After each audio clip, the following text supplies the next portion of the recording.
If I had to start over in Charlotte with a fresh slate, I would land right here in SouthPark. The same SouthPark people still think is just a mall and a few fancy offices, but not anymore. That version is gone.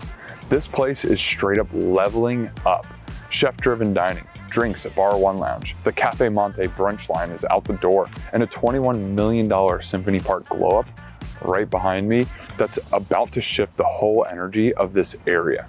You've got the Loop coming, a 3-mile walking trail connecting sushi at Baku to concerts under the stars right here. Call it the city's subtle statement, crisp, composed, and quietly top tier. And if you get it, stay with me.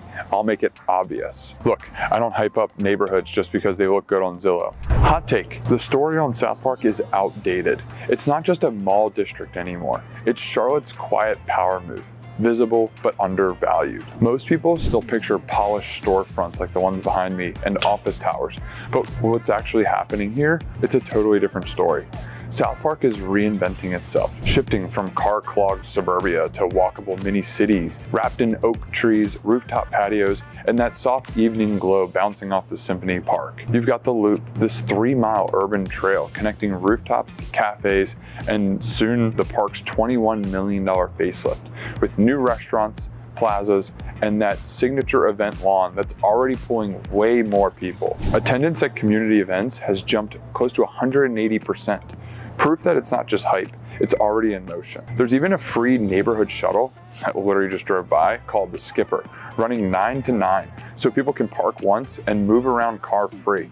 A small fix with big daily impact here. And behind the scenes, developers are stacking in new mixed-use projects like SouthPark Towers, adding hundreds of apartments and plugging straight into the Loop. That's when you know a district is shifting from office hours to all-day life. I walk that stretch all the time, and you can feel it changing. The vibe, it's not frantic, it's steady. The kind of progress that you only notice if you've been here long enough to remember when it was all suits, parking decks, and Neiman Marcus. Real talk. SouthPark is not waiting for permission anymore. While everyone else is chasing skyline views, this place is quietly building its legacy. It's not loud, it's not trying too hard, it's composed, confident, and comfortable. It's Charlotte's understated power move, confidence without the need to shout. If you know, you know. And this isn't hype, it's happening right now. That's why, if I were moving again, this is where I would land. Because this is not just a nice place to live. It's a district that knows exactly what it is doing. And hey, if this version of Charlotte sounds like the one that you want to live in, that's literally what my team helps people do every week, every day, really. We're a full-time real estate team right here in Charlotte, and we know these neighborhoods because we live in them. Whether you're moving across the country or across town, we will help you figure out where you actually fit. And we'll try and make it fun along the way. All of our info is linked in the description below, so reach out when you're ready, and let's make Charlotte home. You ever step into a neighborhood and feel the tempo change? That is SouthPark. There's a mix of like the polish and calm. Like Charlotte grew up, got a little taste, but didn't lose its manners. Mornings here hit different.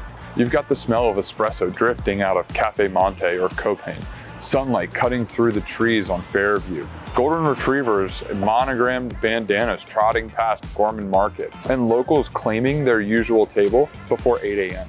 By lunch, suits from Sharon Tower are rubbing elbows with moms in athleisure at Suffolk Punch at the mall. One ordering an IPA, the other a latte, both pretending it's not noon on a Tuesday. The afternoons here, they shift pretty easily. Folks wander the Loop, still a work in progress, but already stitching together Phillips Place, Symphony Park, and Apex SouthPark, where the whole vibe flips from errands to energy. Grab sushi at Baku, check out the rooftop at Hyatt Centric, maybe drift toward Calle Sol for Latin beats and that late day sunlight bouncing off the glass. Then Magic Hour rolls in, right on schedule. Cocktails start flowing at Bar One Lounge, one of my personal favorites. The clink of glasses echoing over fountains, jazz rolling out from Symphony Park as the lights kick on, and that faint smell of dinner from Peppervine or Steak 48, two of the best down here, floating through the air. SouthPark has that low-key confidence. It's not loud, it's not trying too hard, just this we've got it figured out kind of rhythm. People don't go out to be seen. They go out because the errands, the coffee, the dinner, all connect clean. You can park once and the rest of your day unfolds naturally. Coffee, meetings, dinner, music, all within a few blocks. That's the trick.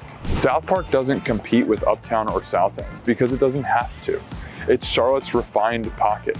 More Bentley than Burnout, more Martini than Microbrew, but still grounded enough that you'll run into your neighbor at Golden Cow Creamery after dinner, or a kid's soccer coach grabbing a nightcap at DTR South Park right there. And real talk, that's why people fall for it. It's not about chasing hype, it's just balanced. Living in a part of the city that's hitting its stride without losing its soul. So yeah, South Park's lifestyle isn't something you sell. You just have to feel it once. And once you do, you'll get it. Drop your favorite South Park hangout or weekend vibe in the comments. I reply to everyone, so seriously, if you found a hidden gem around here, don't gatekeep that. Because when a neighborhood feels this good, the next question isn't, should I move here? It's, where exactly can I live like this? When people hear South Park, they picture Bentleys, Neiman bags, and dinner tabs that look like rent. Yeah, that's part of it, but it's not the whole story. This district is actively recalibrating. You can see right behind me.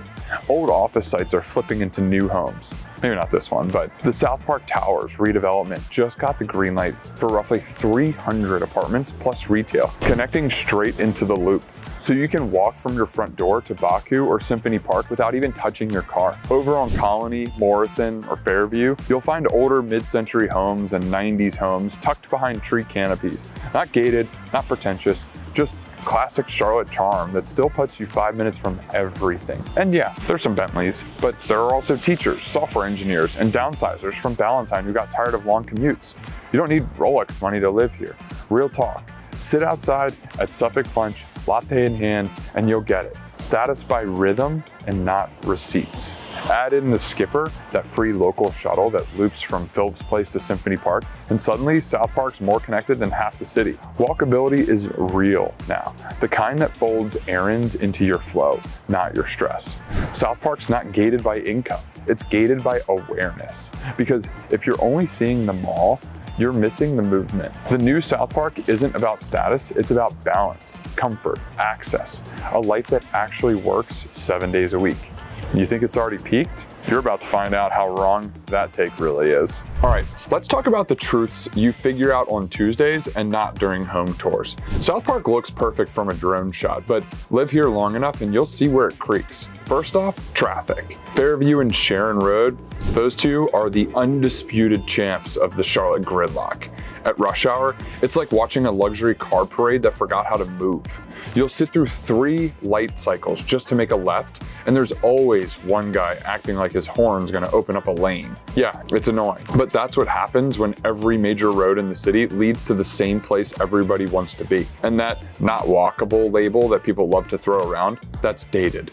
The loop is coming alive, a 3-mile circuit that'll eventually tie together Symphony Park, Apex, and Phillips Place. It's only partly finished, sure, but even now you'll see joggers, strollers, and folks walking from lunch to errands like it's normal. And in that little Skipper shuttle zipping people around for free, it's starting to feel like the district has finally exhaled. Less car shuffle, more neighborhood rhythm. Construction? Oh yeah. Cranes everywhere. Apex, South Park, the Loop, rezoned towers adding apartments. It's messy, loud, and it's constant. But you know what that means? It means it's not frozen. It's mid-build. Growth looks ugly up close, but it's the best kind of chaos. The kind that tells you the future is already breaking ground. And sure, it's pricey. South Park's not a budget move. But let's be real, you're paying for more than a house here. You're paying for 5-minute drives, not 40 minutes. You're paying for dinner at Steak 48 and live jazz at Symphony Park, not a commute and takeout. That's not overpriced, that's just a different priority. Is it polished? Absolutely. Maybe a little too much sometimes, but that's its vibe. Grown-up Charlotte, the part of the city that doesn't really need neon murals or craft brewery chaos to prove that it's interesting. So yeah, traffic, construction, and prices are very real here in South Park, but they're also the side effects of living where the city is actually moving forward. And personally, I'll take the noise of progress over the quiet of used to be, because just when you think South Park calls it a night, that's when it reminds you it's still wide awake. South Park's not trying to be everything for everyone, and that's exactly why it works. If you're the kind of person who likes life to flow, smooth, not sleepy, this is your zone. It's for people who crave convenience without chaos. Plenty to pick from, none of the noise. You start your morning with an espresso from Copain or Cafe Monte. I personally like Summit Coffee too. Maybe you hit Solid Core or Lifetime Fitness to wake up the day, and then hop on the Loop for a walk or a ride, and still in progress, but already connecting the dots between Phillips Place, Symphony Park, and Apex South Park. By lunch, you're grabbing a salad with a friend or checking emails from a sunny patio. Your pace finds you, not because nothing's happening, but because everything happens within reach. The Skipper Shuttle, which I've talked about a couple times, even runs all day now. Free rides from point A to I'll just hop over there real quick. South Park attracts people chasing balance. Professionals who work uptown but want a 5-minute drive home, maybe 15, maybe 20 during rush hour. The empty nesters trading in big lawns for walkable luxury. The families who want the top tier schools and Saturday morning strolls. And the relocators who step off a flight from New York or Chicago, see Apex South Park's rooftop and go, wait, I can actually live like this? You've also got new apartments coming. South Park Towers just added 300 units with retail below. Perfect for people who want that South Park lifestyle without buying into a cul-de-sac. It's proof that this place isn't just for the Bentley crowd. It's evolving for people who value rhythm over rush. Drop this in the comments. What kind of Charlotte lifestyle fits you best right now? Is it buzz, balance, or both? I always love seeing how people define their version of home. Because here's the truth. South Park feels like Charlotte's sweet spot. Polished, but grounded. Efficient, but never rushed. You'll see people building careers, raising families, launching startups, and still taking time to hit Baku for dinner or sunset drinks on Cordial's rooftop. This isn't a neighborhood built around hustle. It's built around rhythm. And that's what makes it special. You don't have to fit into South Park. You just have to want a life that actually fits you. Some chase buzz, others, they chase balance. Both boxes checked in one zip code. But here's where it gets interesting. That balance, it doesn't come cheap. And once you see how the numbers shake out, you'll understand why people still make the move anyway. All right, let's talk numbers, because you can love the vibe all day, but you still gotta know what it costs to live that vibe. And here's where South Park really stands apart on results, not slogans. Homes here don't just hold value, they age smoothly. Median single family prices hover right around that $950,000 to $1.1 million mark, with townhomes and condos dipping into the mid 500s. Depending on how close you are to the Loop and Symphony Park, that can change things pretty drastically. The point is, South Park real estate does not flinch. It is confident, consistent, and backed by actual infrastructure and not just hype. Inventory, it's tight, usually less than 2 months of supply. And that says it all about South Park. People don't leave South Park unless they're cashing out or trading up. Even with interest rates swinging like a mood ring in the last 2 years, this market kept its posture. And it's not just the homes, it's the momentum. You've got $21 million going into Symphony Park facelift, the Loop slowly wrapping its arms around the district, and the Skipper, that free micro-transit shuttle, quietly making the Park Once lifestyle real. Not window dressing, real. Durable upgrades. Because once the Loop fully connects to all those restaurants, from Apex South Park to Phillips Place to Piedmont Row, that walkability premium, it is going to spike. It's VIP timing without the wrist flex.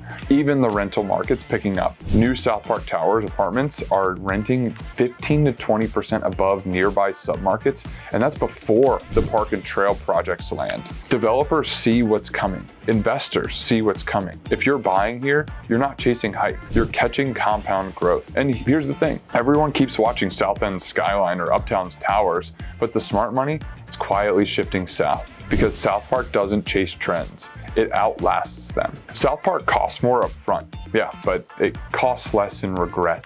Because once you start running the math, commute times, safety scores, you'll actually use way more than you think you would, and that value flips really fast. And that's not an opinion, that's just what the data says. South Park isn't loud. It's not chasing attention or trying to outshine South End's buzz or Uptown's skyline. It's Charlotte's low-key power move, a neighborhood that doesn't need to prove that it's arrived because it already has. You feel it in the mornings at Copain, when it smells like espresso and half the rooms running businesses off their laptops. You see it under the string lights at RH Rooftop, the Restoration Hardware restaurant here, where people linger long after dinner, just soaking in that easy Charlotte rhythm. We've helped clients trade the buzz for balance, leaving South End condos for a SouthPark townhouse, and trust me, they are not looking back. SouthPark's not up and coming, it's already in motion. If you wait too long, you'll be paying a premium to catch up. If you're thinking about making a move, whether it's relocating to Charlotte or just ready for something that fits your lifestyle better, my team helps people find their lane here every single week. All of our information is below, and yeah, we actually pick up the phone. Drop your biggest SouthPark question in the comments. I read every single one of them. I love hearing what people think they know about this area and then watching their minds change once they see it in person. Now, before you bounce, hit the Charlotte Neighborhoods playlist. I break down the best areas across the city, from South End to Ballantyne, so that you can actually see what fits your life. Because Charlotte isn't just growing, it's leveling up. And SouthPark, it's proof that the future's not coming, it's already here. I appreciate you watching. Seriously, thank you for your time, and I'll see you on the next one.